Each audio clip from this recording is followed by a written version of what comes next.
fascinating evening, so thank you for joining us this evening. I'd also like to say hello to our friends who are joining us from Roxby Community Library. We live stream to them occasionally because we're lucky to get wonderful guests that sometimes can't make it out into the country, so hello to Roxby. I'd also like to acknowledge that we're meeting on Ghana land this evening. Mani Nadu Tankindi, Nadu Ghana, Yatanga and Karindi. So I'd also like to say thank you to Matilda Bookshop for partnering with us on this event, and also to Mandy and Tori at Hachette for the opportunity to host this evening. I'm going to start by introducing the lovely Lainey Anderson, who's going to be hosting our conversation this evening. Lainey has worked with Adelaide Sunday Mail, Melbourne's Herald Sun, London's The Times, as well as being the author of the fabulous Petticoat Police series. Lainey is a board member of the History Trust of South Australia, the Vice President of the History Council of South Australia, and sits on the Essay Selection Committee for the Winston Churchill Memorial Trust. Lainey was Essay's 2023 Emerging Historian of the Year, and this year was awarded a Medal of the Order of Australia for her service to community history. Welcome, Lainey.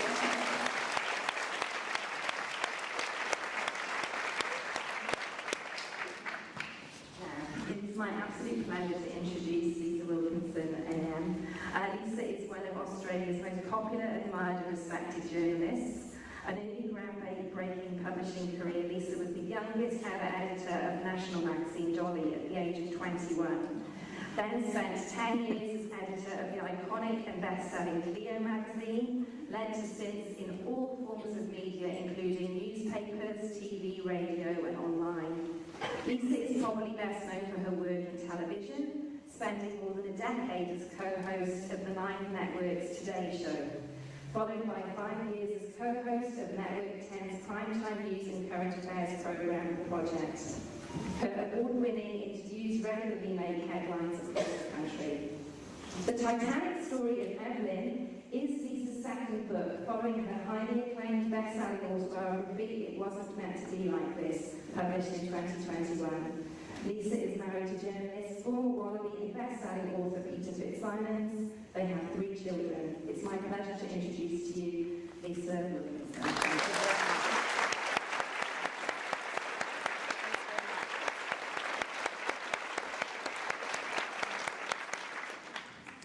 Hi everybody, how are you all? How lucky are we to have Lisa Wilkinson with us tonight. It's so great to have such a gorgeous crowd of beautiful smiling Adelaideans here to meet Lisa. Thanks for coming, Lisa. My absolute pleasure. Given Evelyn comes from South Australia, I know. I am so thrilled that this is my first stop on my world tour. Perfect. And you got good news today. What was that? Did I get good news today? Yeah, Amazon. Oh, yeah. Evelyn went to #1 on Amazon today. Yeah. Not bad in 48 hours. Yeah, we'll take that. I bet Peter's books never went to '1 in 48 hours. We'll talk about Peter later though. Tonight's about you. And we're going to start with Evelyn. I do want to go back, you know, so many of us girls grew up with Dolly and Cleo and all of that. So Including me. Including you, I know. And just your phenomenal success as a broadcaster and a journalist. And I would like to go to that. But I think tonight let's start with the Titanic. The book was launched, by the way, by Julia Gillard, the other night. Hey, tell me about that. How was it? Well, you might wonder why Julia Gillard. That's a very good question. What happened was, a couple of months ago, my husband said to me, who are you going to get to launch the book? And at that point, I wasn't even thinking about it, but Pete tends to plan ahead on these things. And my response was, I don't know, because I don't know any boaty people. And he said, well, you're going to have to think about it. Now, one of the things that you will learn about Evelyn when you read the book is she was a champion athlete as a teenager, growing up in Hoyleton, an hour and a half north of Adelaide. but she regularly used to go down to Murray Bridge and row on the Murray River. And she was so good, she didn't want to row like all of the rowers at Murray Bridge, all of the other rowers, who used to get in the rowboat, go with the current, and when the tidal flow turned, they would go with the current and get back to shore. Evelyn didn't want to do it that way. Evelyn loved to challenge herself. And so what Evelyn would do was row against the tide. And when I first heard those words about what Evelyn used to do, when I was early in my research around Evelyn, I looked at those words, you know, a young girl who rowed against the tide, and I thought, I wonder how many Australian women feel like they are regularly rowing against the tide. I certainly have over the years. Yeah.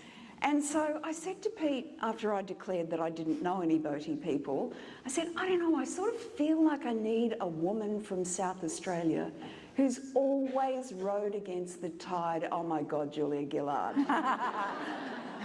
So I emailed Julia straight away and I gave her... As you do, yeah. I'll do that for my next book as well. Yeah. I used to be fair, I used to interview her every Friday opposite Tony Abbott on the Today Show. So Yeah. I've known her for a very long time. And so I emailed her and I said, you know, Julia, I don't know if you've ever heard of this woman, but here's just a little rough outline of who she was, and she comes from South Australia, rows against the tide. I feel like you'd be the perfect fit, but I know you travel the world now. Congratulations on all your magnificent work, working for women and the underprivileged. But if there's any chance you're in Australia on April 14th next year, would you do me the honour of launching the book? I swear the email came back within 30 seconds. Oh, great. And it was, dear Lisa, OMG. Oh. How on earth did we not know that this woman existed? Yeah. That's how I was too. Yeah, of course I will launch your book. It would be my absolute honour. And then in capital letters, let's do this, with 13 exclamation marks behind it. So it was a big yes from Julia. Oh, that's so great. Congratulations. It's so Thank you. so good. And I love that you're already having early success with it, because it's such a different take on a story that we all think we know. Yeah. And it blew me away when I was reading it. So tell us, I'm lucky. Did anyone get a copy when it first came out the other day and you've already read it? No. I'm listening to it. Oh, well done. Oh, yay. 6 hours in. Oh, well done you. I'm not, what, have you got a rough idea of what chapter you're up to? I think it's the night before, or the night. Ah, right. So she's fallen in love already? Oh, yeah, he's off to Australia. Yeah. Thank God, when Yeah. I knew he was on another boat, I was so happy. I was so happy. Okay, so for everyone who hasn't read it yet, tell us about Evelyn and how she came to capture your imagination. So let's go back to my husband again. So about 3 years ago, Pete was working on one of his upcoming books on Matthew Flinders. Is he a writer, your husband? Turns out. Oh, who knew?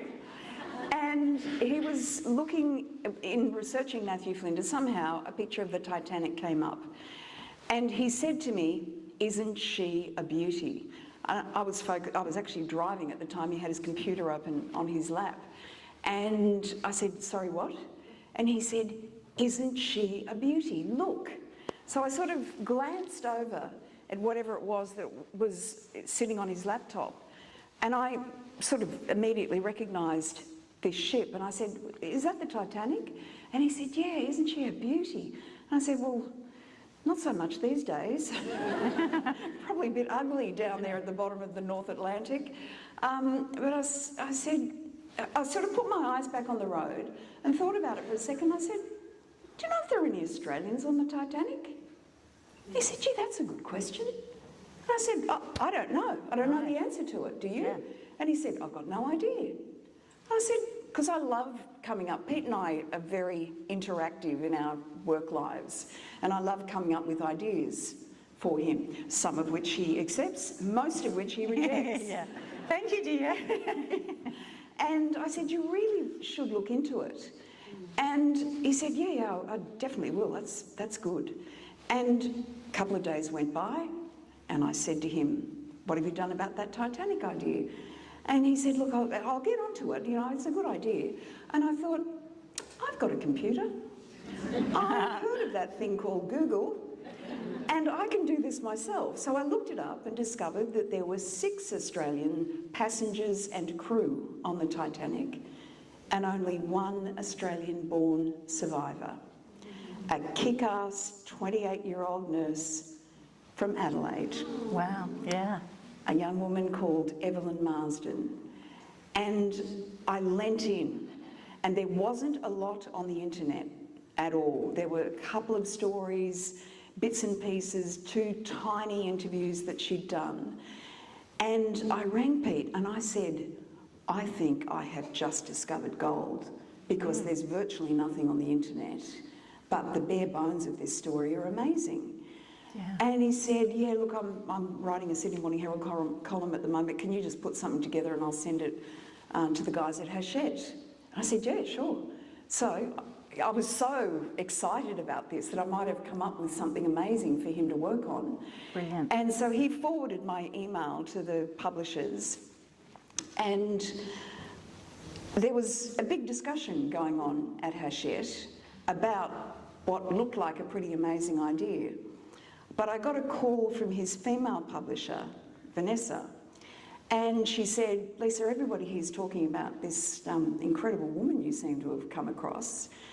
And it really is an amazing idea, and it is something we're interested in publishing. But we don't think it's a Pete book. We think it's a Lisa book. Great. And I said, well, that's nice for you, Vanessa. But I'm in the middle of a massive court case. The last thing I want to do, because I have seen my husband work on one of his historical books, and the bastard brings out a new one every year. He works like stink, and he is one of those very annoying writers for whom the words just flow out of him. And I also know the amount of research he puts into it. And he's got 2 fabulous researchers that he works with. But he's a much more efficient person than I. I'm a details girl. Pete, not so much. Yeah. And I thought there's just no way I can take this on when I've got all of this other stuff going on. And I said, Vanessa, I love you, and thank you so much for believing in me, but there is not a chance in hell that I will do that book. Interesting. And how long did you hold out? Well, Vanessa said to me, Lisa, I think that's rubbish. I think you absolutely can do this book. And I just want you to sit with that idea. Just sit with it for a while, and I'll call you in a few days. Well, Vanessa couldn't wait 3 days, could she? Vanessa could only wait 3 hours.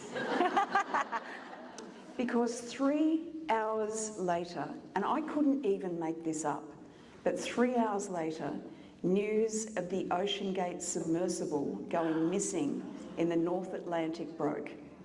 And Vanessa called me and she said, have you seen the news? And I said, yes, I have, Vanessa. And she said, how are you feeling? And I said, I think Evelyn and I are about to go on a journey. Wow. And Yeah, that was it. It felt like a sign. The universe was talking to you, Well, through those poor people. But also, it's very typical that throughout history, since that magnificent ship sank, whenever any news breaks, any new kernel of information on the Titanic comes to the surface, and that's a dreadful pun, I apologise, the world always leans in. Yeah. In fact, in doing my research, I discovered that it is widely believed that the 3 best known words in the English language are God, Coca-Cola, and Titanic. Wow. Wow. Well, that's fantastic. So, okay, so you know enough to write an email to Yes. Vanessa. Yeah. Which is good. It's a good start. I got 150 words down pat. Only what, 130,000 to go? How did it start? What did you go? You've obviously seen Peter do this many times. You know what a massive undertaking it is. Did you? Where did you start? How does something like this start? Did you come to South Australia? No. The first thing I did was I thought there is a massive body of work out there, books, podcasts, movies. You know, on the surface I thought, I'm pretty sure I know the Titanic story. It's exactly what I thought when I started reading this. I knew jack shit. Yeah. Basically, I didn't know anything. I knew, you know, some of the stories, but there was so much to consume. Because what I knew I needed was an environment to sit around being able to tell Evelyn's story. And it became very apparent very early that Evelyn was an incredibly humble woman. You know, this is a woman I have passionately championed for the last 3 years, because this is a woman who never would have championed herself. And somebody said to me the other day, if Evelyn had been a man, Australia would have known him from the day after. And I said, yeah, you're right. But hang on, if she'd been a man, she wouldn't have survived. Yeah, that's the sad irony too, isn't it? But so often in history, we find that the stories of women get lost. They don't get told because the women themselves don't talk. And that was certainly the way of the world in 1912. And so the more I read and the more I consumed and the more I watched and the more I listened, at the same time as I was consuming all of that, I suddenly looked at the date and I thought, hang on, this was all going on during the rise of the suffragettes. And when I started looking at the 434 women who were on the Titanic out of the 2,200 or so who were there, I started discovering these amazing women who were on board. You know, there were poets, writers, political activists, a hell of a lot of suffragettes. There was a woman who had the ear of the President of the United States, the highest paid actress in the world alongside Mary Pickford, was in first class on the Titanic. There were millionairesses. There were these amazing women. And you tell their stories so beautifully throughout it as well, Lisa. And I love the female lens. It's beautiful. And that was the thing. I realised that the Titanic story had always been told through the male lens, which is the way so much of history has been written over the centuries. Yeah, by men, about men. Yeah, but not now. Tell us a little bit about Evelyn and how she came to be on the Titanic.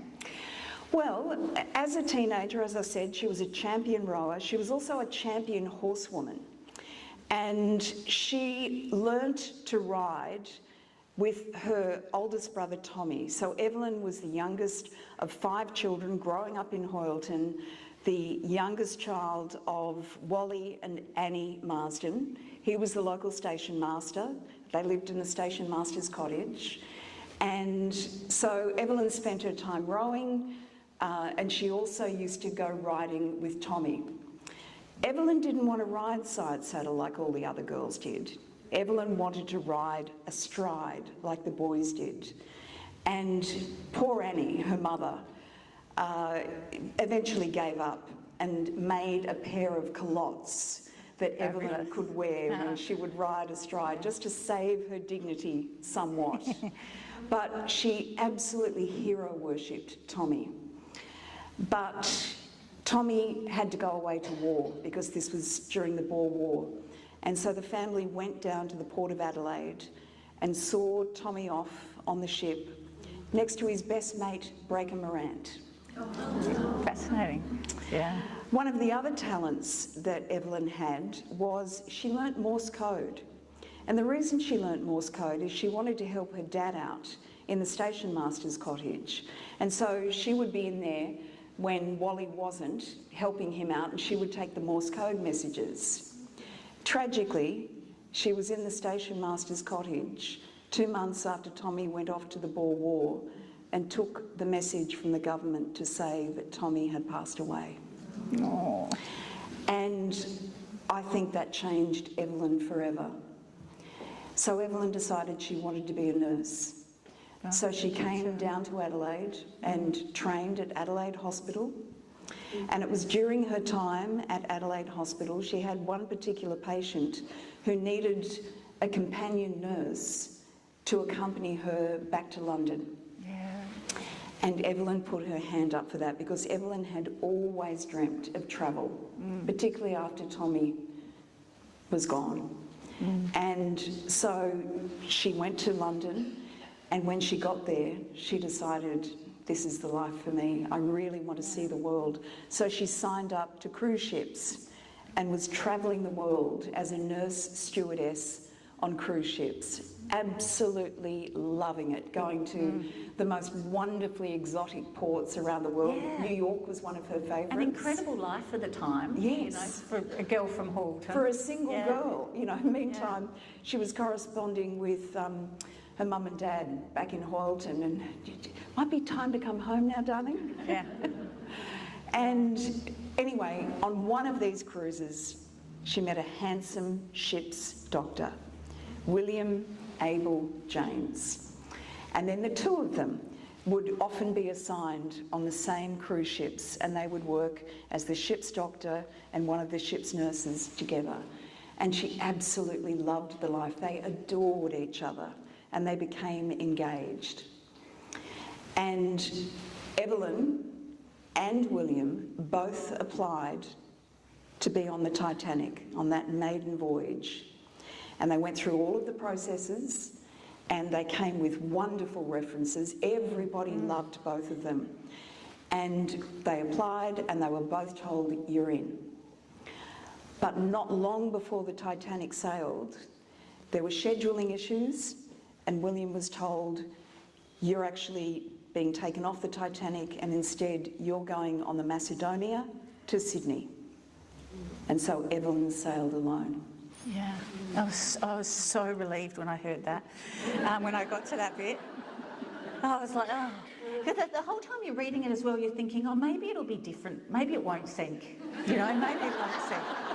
But of course it does. The only... Spoiler alert. The only two knowns, I think most people will... mostly that people will go into the reading of the book with, you know the ship sinks and you know Evelyn survives. Yeah. But I've tried to write it in such a way with bringing out the individual other characters in the book who, in the telling of their stories, it also helps tell Evelyn's story. I don't want you to know who makes it and who doesn't. And some of those who don't make it are going to break your heart, sorry. Yeah.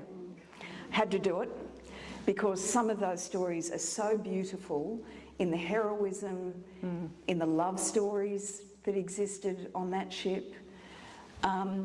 There's also a few cowards amongst them, and I tell their stories as well.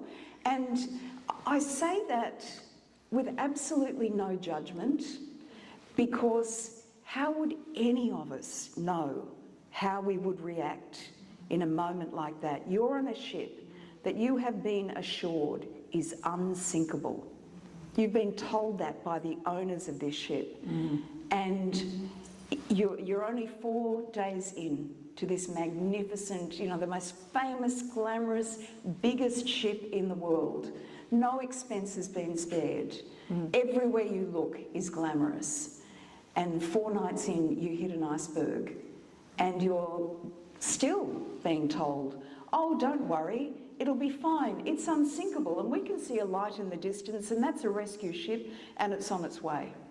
And why would you want to get into a lifeboat when you're that far above the water And to get in was actually a pretty hairy trip, because you've got to get across the gunwale, and there's a bit of a gap between that and the actual lifeboat itself.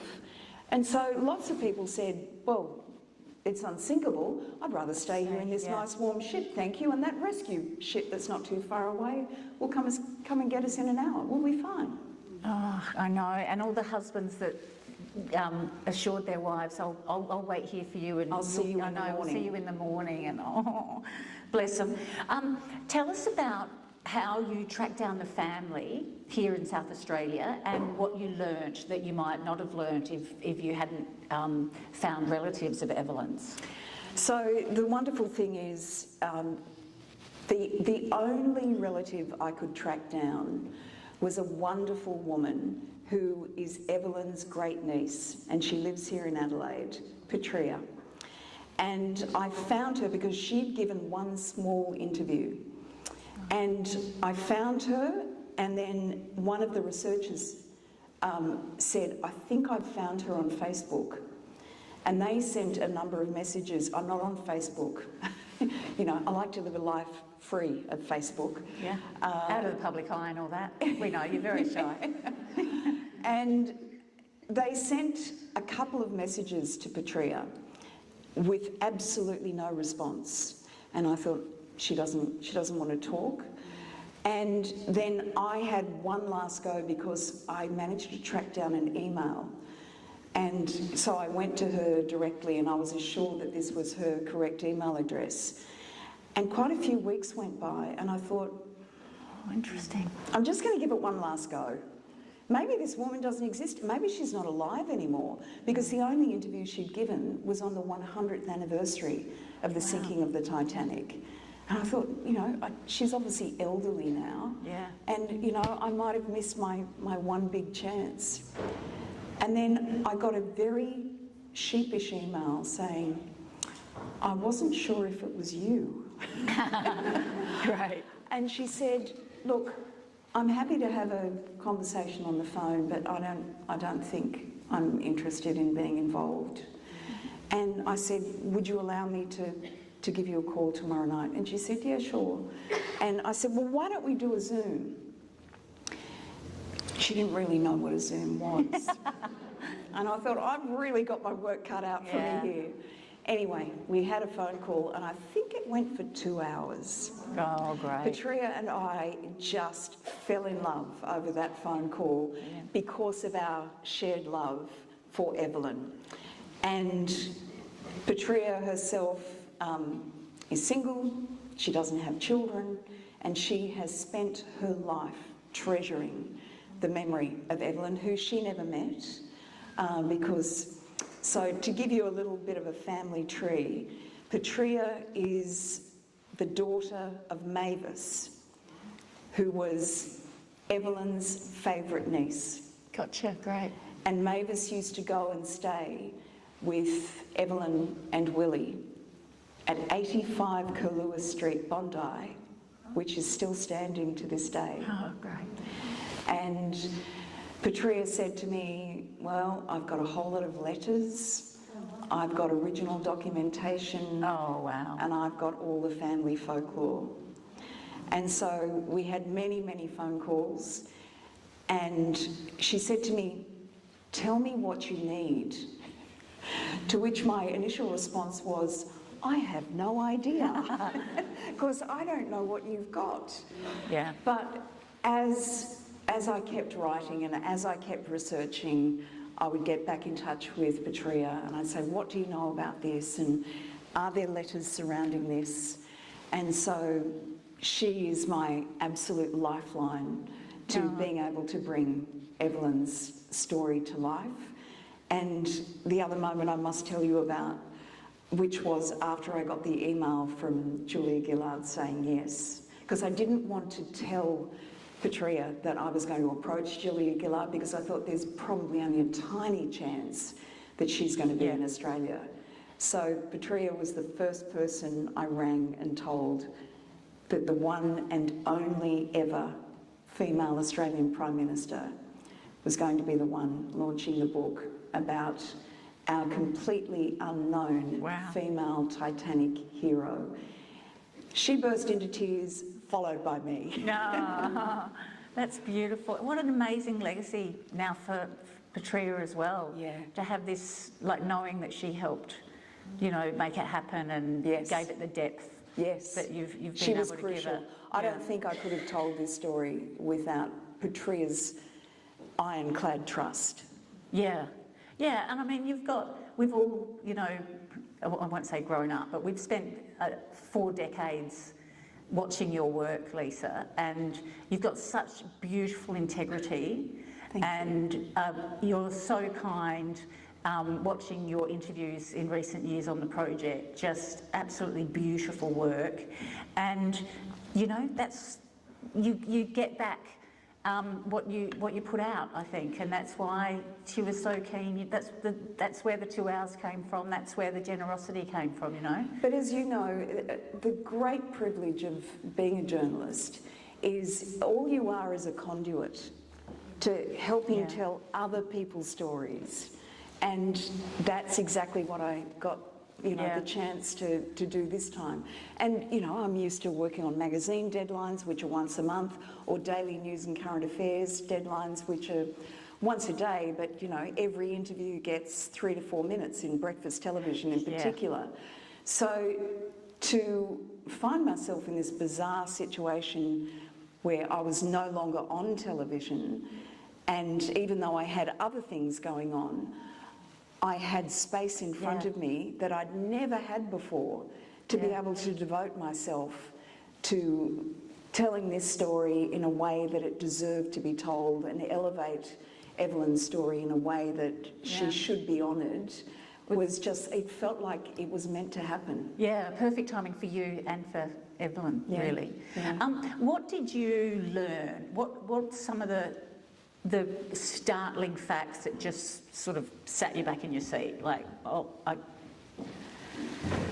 know, and there's so many.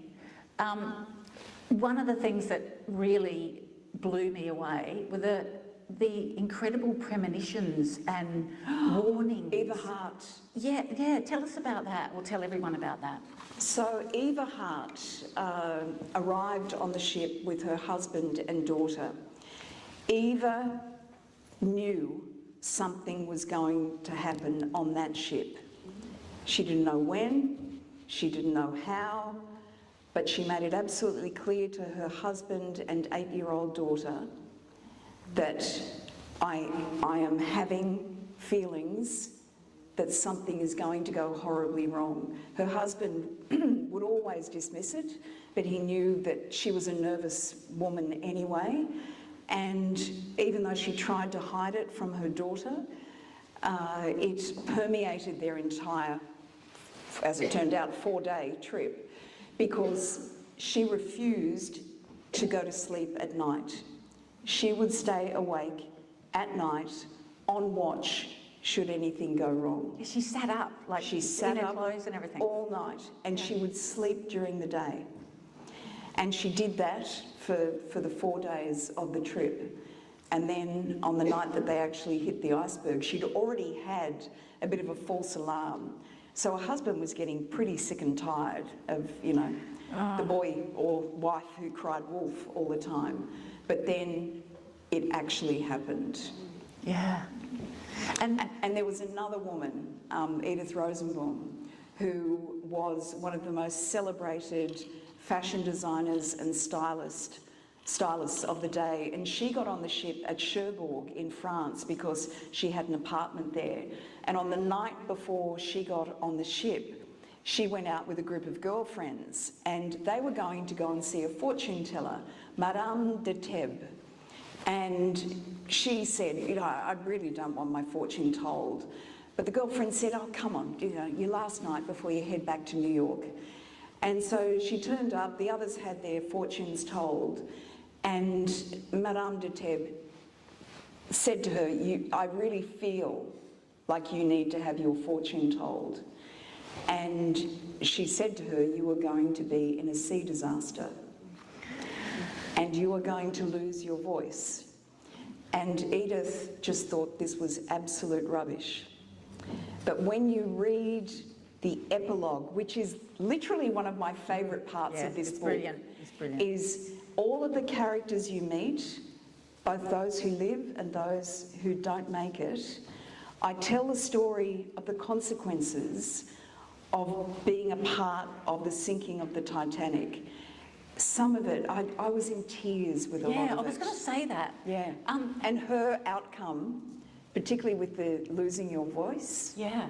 it's freaky. Fascinating, I know. How often did you want to pick up, this is, every time I got angry about something that, basically a man did, I'm sorry blokes, but male hubris that led to this tyranny of some disasters that led to the sinking, I put a post-it note in the book. So you can see there was a few times where I was just like, oh, why? Was it incredibly excruciating to write some of it? I give a summation at the end of the book about, because I've tried so hard, because there are so many versions of the truth that are out there of what happened on the Titanic and who did what. And I did not want to write this book in judgment. I just wanted to tell the stories that seemed to be the fairest account of how, particularly the officers, how they conducted themselves. And, you know, there were two major inquiries after all of the survivors arrived in New York, because the Americans were very angry how many of their countrymen and women had died. And so they had an inquiry that so many of the officers and the able seamen who did survive, they gave their accounts. A lot of women were completely ignored. Most, I think there was only a couple of women who were asked to give their account of what happened. So the Americans were out for blood and blame. And then there was a UK inquiry. Now, there's a bit of a problem with the UK inquiry because it was conducted by the UK Board of Trade. This was exactly the same government body who, in the planning of the Titanic, the owners, the White Star Line, led by J. Bruce Ismay, the owner of the White Star Line, they were waiting for word on how many lifeboats they were going to have on the biggest ever ship in the world. There should have been 64 lifeboats to accommodate the number of people at capacity could be on the Titanic. And in fact, in the initial planning stages of the Titanic, when they were working out the design, they spent hours on the sort of carpet that was going to adorn the magnificent hallways of the Titanic. They spent 15 minutes talking about the lifeboats. And in fact, the first designer of the Titanic, Andrew Carlisle, resigned because he was in a major battle with J. Bruce Ismay. He said, "You've got to have 64, I could live with 48. In the end, the Board of Trade said, "Oh no, 20 will do." Now, for a ship that could, at capacity, hold 3,000 people, and that's how many were waiting in New York with a live ticket to go from New York back to Southampton, they had enough spots for 1,178 people. It's disgusting. So this was the Board of Trade made this call very late in the day about how many lifeboats were considered government regulation for a ship that holds 3,000. The UK Board of Trade also held the UK inquiry.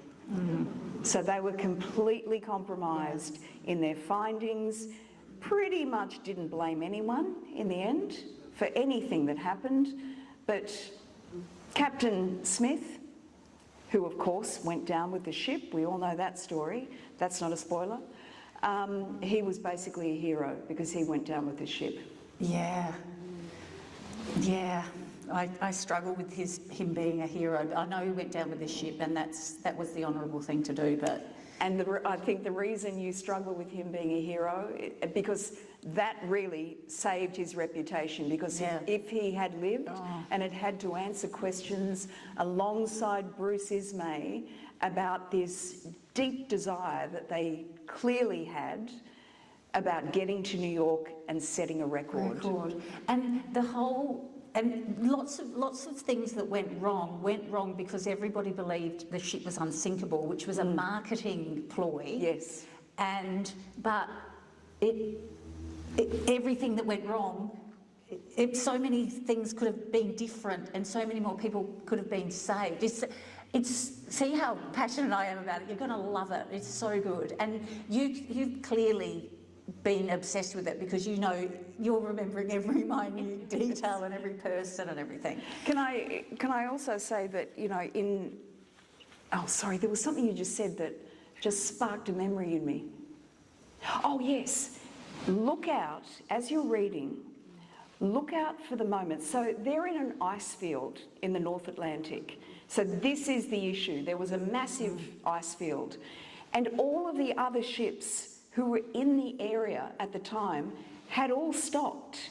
They'd all seen the ice field. It was massive. It was bigger than anything they'd ever seen before, any of the ships in the area had ever seen before.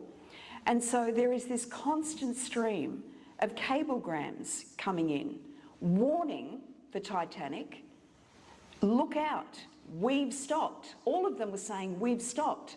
You know, they all knew the glamour and the news headlines around the Titanic, so they were thrilled also to be sending a message, and, you know, constant messages of good luck. We're, you know, proud of you. It's fantastic that you're out there.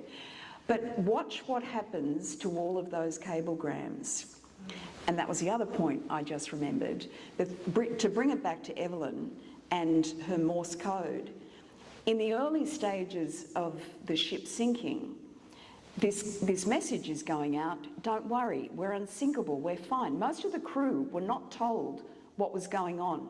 Captain Smith knew, because he had a meeting with the guy who ended up being the second designer of the ship, Thomas Andrews. Thomas Andrews had been fighting with Captain Smith about the fact that the ship was never, ever unsinkable.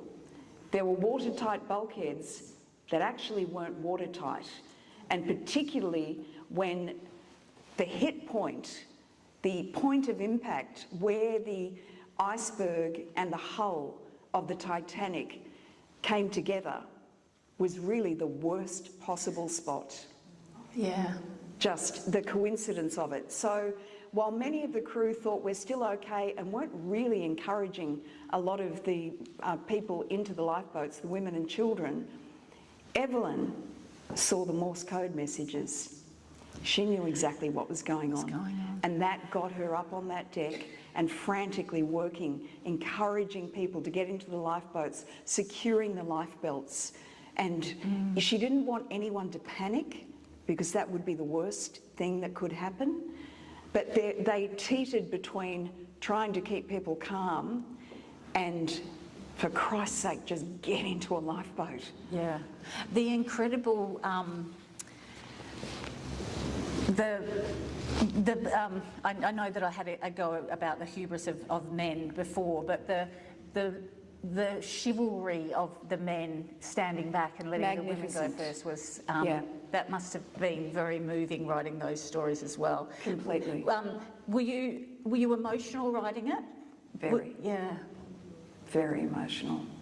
Some of the stories of the children will break your heart. Yeah.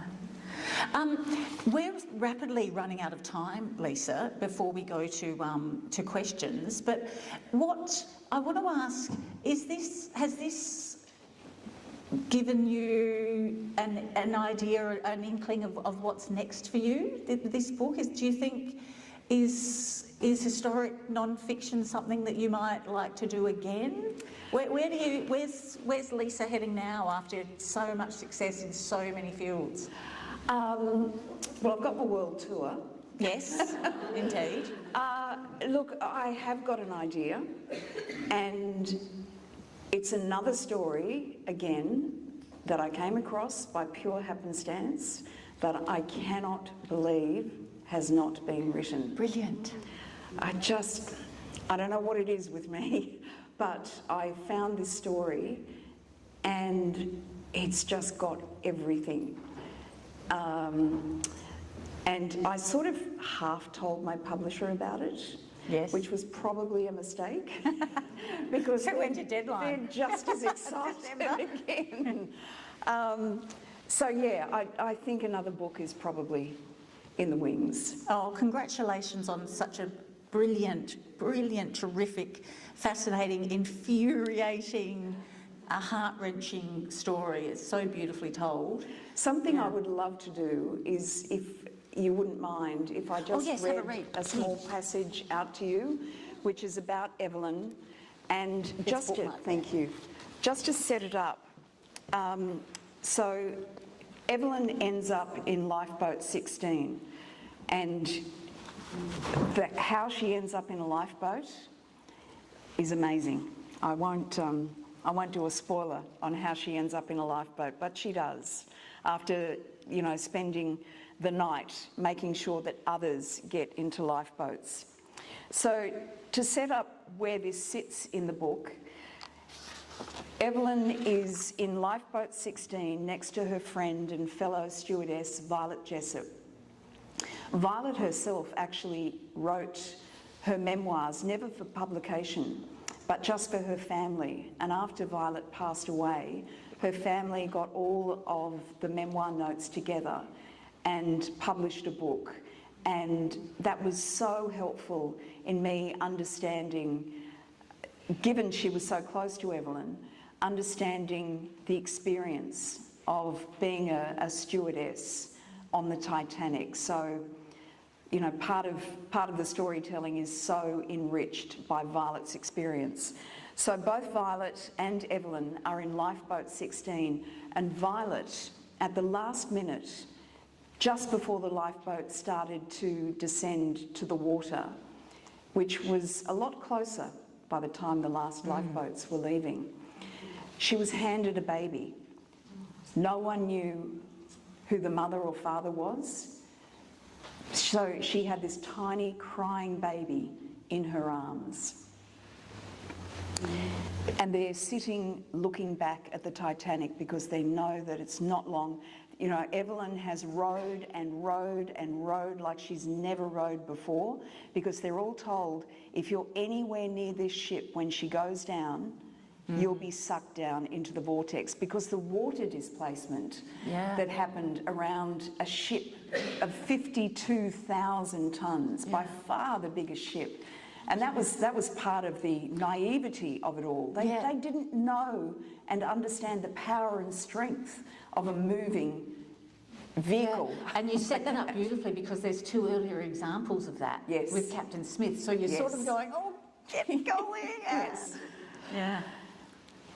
Evelyn is no longer rowing. Like the others, the oars rest across her lap and between her knees, still wet from the frantic push they'd made to get clear. Now, in the middle of this freezing ocean, silence settles over lifeboat 16 like a funeral shroud. The baby finally has stopped crying. She lies curled in Violet Jessup's arms, swaddled in a steward's coat, breathing in shallow little puffs, barely moving. They are out far enough now to stop, at least for the moment. The creaking of oarlocks has ceased and the murmurs have died away.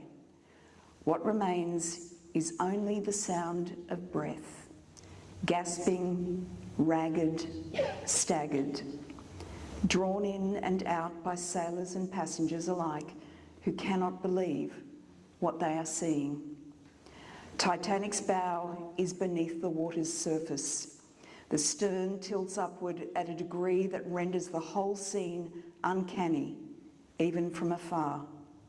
Deck lights at the rear of the ship, which remain above water, still glow, row upon row, turning the ship into a floating half-palace, lit for a ball. Nobody will survive. From the lifeboat, Evelyn sees what she thinks are shadows moving across the lit portholes. Not shadows, people. Can she see some frantically waving?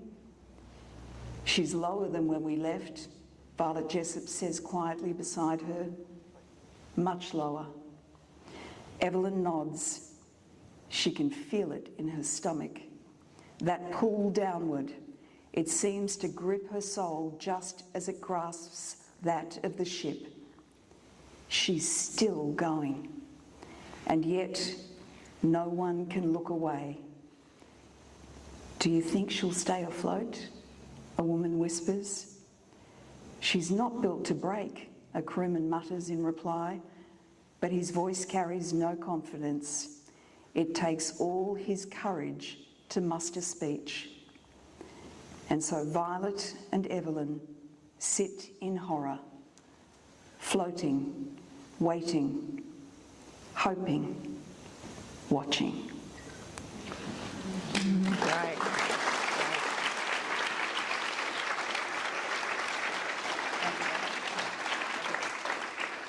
Thank you. Okay, I'm going to hand this to you now. And we'll have some audience questions. So if anyone's got questions, we've got time for a few. I'll come and bring the mic to you. Oh, okay, glasses off. Thank you for reading. It was lovely to actually hear your explanation, and I can almost see it was fabulous. Thank you. I'm just wondering, when you write a book like that, and you write about Evelyn and the whole story, does that change you in a way at all? After you've written such an in-depth book, does it change you at all? And if so, how? I certainly reflected on what it would have been like for all of those people, and that's why I say I did not write the book in judgment at all. You know, the sorrow of that story really hit me very deeply, and I was incredibly humbled to be gifted the opportunity to tell this story, you know, as we were saying, through the female lens, and to lift up the magnificence of the women on board. Like, there's a wonderful scene I'd love you to watch out for in the book, where a number of these fabulous suffragettes who have all ended up in Lifeboat 6. Yeah. And they've got a bit of a loser able seaman officer because every lifeboat had to have a couple of either officers or able seamen because women wouldn't be able to do this on their own, so they needed these guys to tell them, okay, you row, and you row. But there's this fabulous scene in Lifeboat 6 where three of the great suffragettes on the ship, Elsie Bowman, Helen Candy and Molly Brown. And Molly Brown figured very largely in the James Cameron movie for very good reason. She's just such a great character. But Molly Brown was a millionairess. And after the sinking of the Titanic, she worked tirelessly to look after all the women who had survived from steerage, because all of them, almost without exception, had lost their husbands. Most of these women were not educated. Most of these families had a lot of children, and they were going to the new world to seek a better life. Most of them were fleeing spaces of hardship, let's call it. And so these women had nothing. They had all their worldly possessions go down with the ship. And Molly was tireless. She began a survivors committee that raised money for these women and made sure that they were looked after. So that was Molly Brown. And there was also Helen Candy, who was a very active suffragette. Now remember, just to sort of set a scene, this happened during the rise of the suffragettes. Where was the second place in the world where women got the vote? Right here. Yeah. So I knew that, you know, Evelyn would have seen her mother and her two sisters vote in elections. And I think that would have got into her soul. I think that was part of this athletic young woman who wanted to do things differently and achieve. But Helen Candy and Elsie Bowerman were both working on opposite sides of the Atlantic, trying to get women in the UK and the US to be able to vote.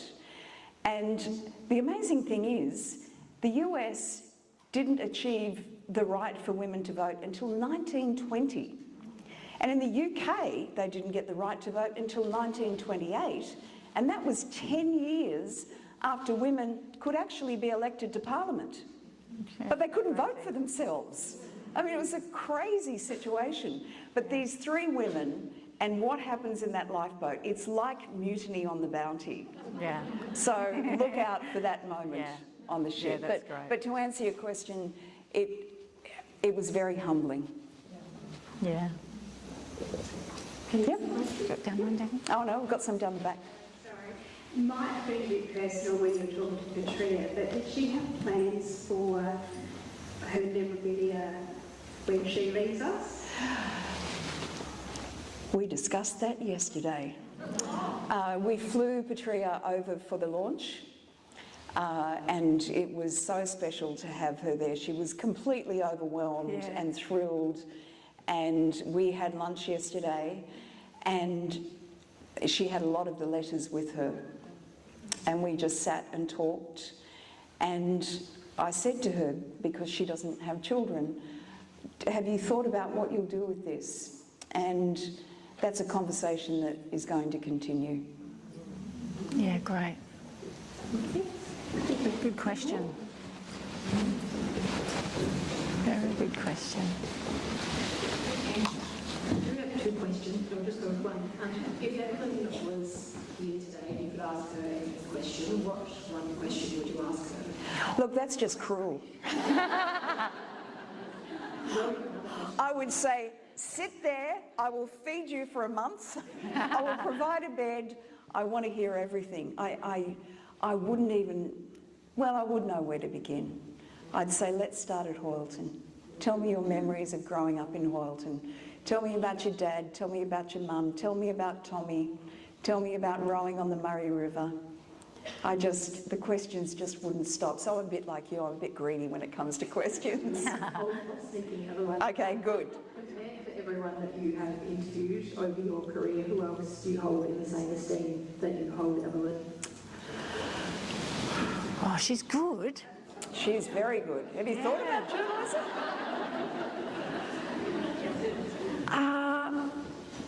I would say probably one of the greatest privileges was interviewing Malala Yousafzai, Oh, yeah. the young Pakistani woman who was fighting for girls to be able to be educated, and she was shot on a bus going to school, defiantly going to school. She was shot in the face by the Taliban, and she won the Nobel Peace Prize at 16, and she was extraordinary. It was a privilege to be in her presence. Yeah, wonderful. Last question. I thought that was you that said last question. You're good. I'll say it. Mine's more a comment. I'm president of the Murray Ridge Rowing Club. No!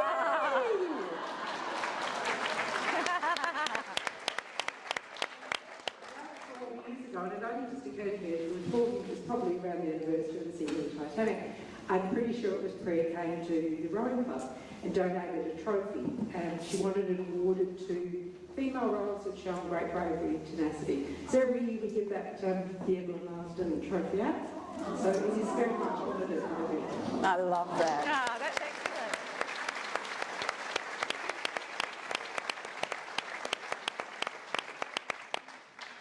I think we'll... One. Thank you so much, Lisa. It's an incredible story. Myself and my sisters are actually ancestors of Evelyn Marsden. So Petrea is my mum's cousin. And so all of our kids have done projects on Evelyn over the years. So which of the children of the five? So Annie Agnes Yes. is my nana. So she's my nana. Oh, wonderful. Yeah. And so her daughter Judith is our mum. Oh, how And, precious. So it's just, I cannot wait to read your book. And thank you so much for just sharing your story. Oh, that's great.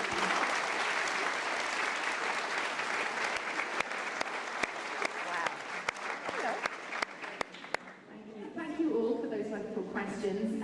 We're just going to take a minute to just reset the stage now, ready for if you'd like to get your book signed. And what we would ask is that if you could line up along that side, and then we'll kind of filter you up this way and out that way. Oh, that's clever. And yeah, I would just like to thank again, lovely lady, and of course the wonderful Lisa Wilkinson.